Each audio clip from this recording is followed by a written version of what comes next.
Paper 139. The 12 Apostles. It is an eloquent testimony to the charm and righteousness of Jesus' earth life that, although he repeatedly dashed to pieces the hopes of his apostles and tore to shreds their every ambition for personal exaltation, only one deserted him. The apostles learned from Jesus about the kingdom of heaven, and Jesus learned much from them about the kingdom of men, human nature as it lives on Urantia and on the other evolutionary worlds of time and space. These 12 men represented many different types of human temperament, and they had not been made alike by schooling.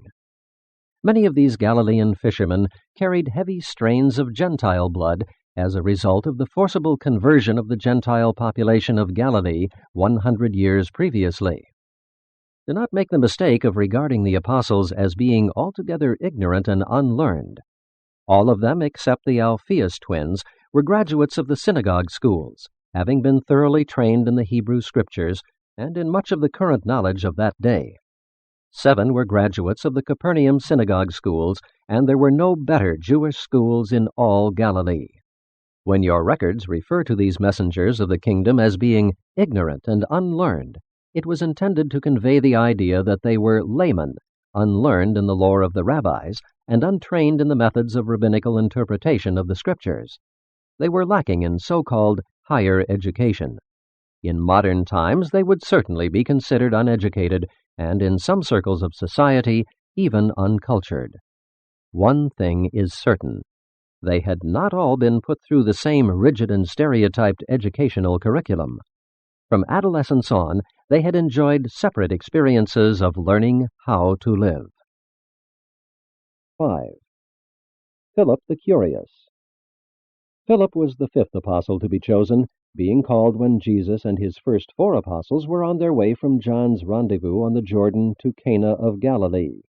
Since he lived at Bethsaida, Philip had for some time known of Jesus, but it had not occurred to him that Jesus was a really great man until that day in the Jordan Valley when he said, "Follow me." Philip was also somewhat influenced by the fact that Andrew, Peter, James, and John had accepted Jesus as the deliverer. Philip was 27 years of age when he joined the apostles. He had recently been married, but he had no children at this time. The nickname which the apostles gave him signified curiosity. Philip was always wanting to be shown. He never seemed to see very far into any proposition. He was not necessarily dull, but he lacked imagination. This lack of imagination was the great weakness of his character. He was a commonplace and matter-of-fact individual. When the apostles were organized for service, Philip was made steward. It was his duty to see that they were at all times supplied with provisions, and he was a good steward. His strongest characteristic was his methodical thoroughness. He was both mathematical and systematic. Philip came from a family of 7, 3 boys and 4 girls. He was next to the oldest, and after the resurrection, he baptized his entire family into the kingdom. Philip's people were fisher folk. His father was a very able man, a deep thinker, but his mother was of a very mediocre family. Philip was not a man who could be expected to do big things, but he was a man who could do little things in a big way, do them well and acceptably. Only a few times in 4 years did he fail to have food on hand to satisfy the needs of all. Even the many emergency demands attendant upon the life they lived seldom found him unprepared. The commissary department of the apostolic family was intelligently and efficiently managed. The strong point about Philip was his methodical reliability. The weak point in his makeup was his utter lack of imagination, the absence of the ability to put 2 and 2 together to obtain 4. He was mathematical in the abstract, but not constructive in his imagination. He was almost entirely lacking in certain types of imagination. He was the typical, everyday, and commonplace, average man. There were a great many such men and women among the multitudes who came to hear Jesus teach and preach, and they derived great comfort from observing one like themselves, elevated to an honored position in the councils of the Master. They derived courage from the fact that one like themselves had already found a high place in the affairs of the kingdom. and Jesus learned much about the way some human minds function as he so patiently listened to Philip's foolish questions and so many times complied with his steward's request to be shown. The one quality about Jesus which Philip so continuously admired was the Master's unfailing generosity. Never could Philip find anything in Jesus which was small, niggardly, or stingy, and he worshipped this ever-present and unfailing liberality. There was little about Philip's personality that was impressive.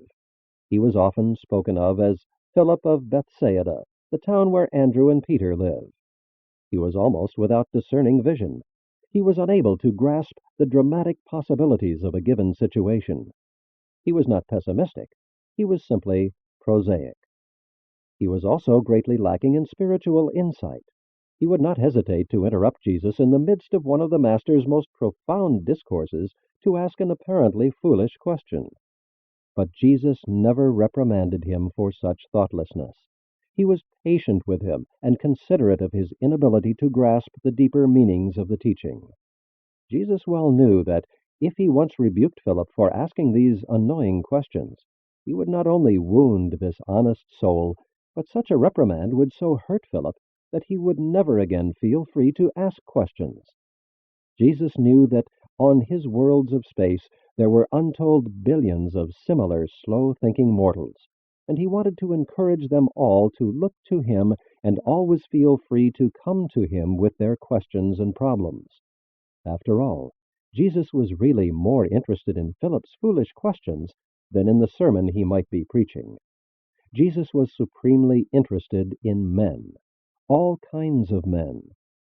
The apostolic steward was not a good public speaker, but he was a very persuasive and successful personal worker.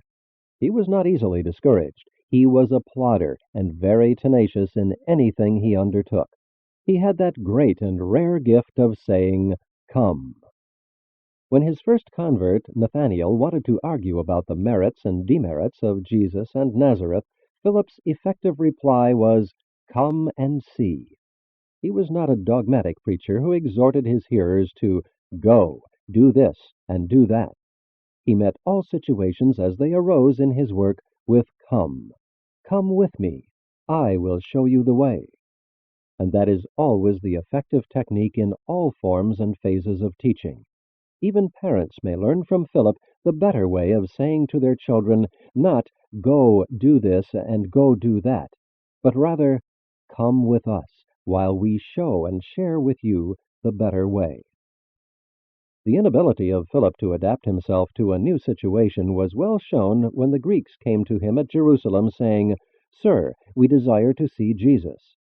Now Philip would have said to any Jew asking such a question, "Come." But these men were foreigners, and Philip could remember no instructions from his superiors regarding such matters. So the only thing he could think to do was to consult the chief Andrew, and then they both escorted the inquiring Greeks to Jesus. Likewise, when he went into Samaria, preaching and baptizing believers as he had been instructed by his master, he refrained from laying hands on his converts in token of their having received the Spirit of truth. This was done by Peter and John, who presently came down from Jerusalem to observe his work in behalf of the Mother Church. Philip went on through the trying times of the Master's death, participated in the reorganization of the 12, and was the first to go forth to win souls for the kingdom outside of the immediate Jewish ranks, being most successful in his work for the Samaritans and in all his subsequent labors in behalf of the gospel. Philip's wife, who was an efficient member of the Women's Corps, became actively associated with her husband in his evangelistic work after their flight from the Jerusalem persecutions. His wife was a fearless woman. She stood at the foot of Philip's cross, encouraging him to proclaim the glad tidings even to his murderers, and when his strength failed, she began the recital of the story of salvation by faith in Jesus, and was silenced only when the irate Jews rushed upon her and stoned her to death.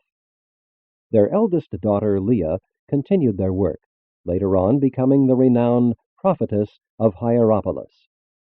Philip, the one-time steward of the 12, was a mighty man in the kingdom, winning souls wherever he went, and he was finally crucified for his faith and buried at Hierapolis.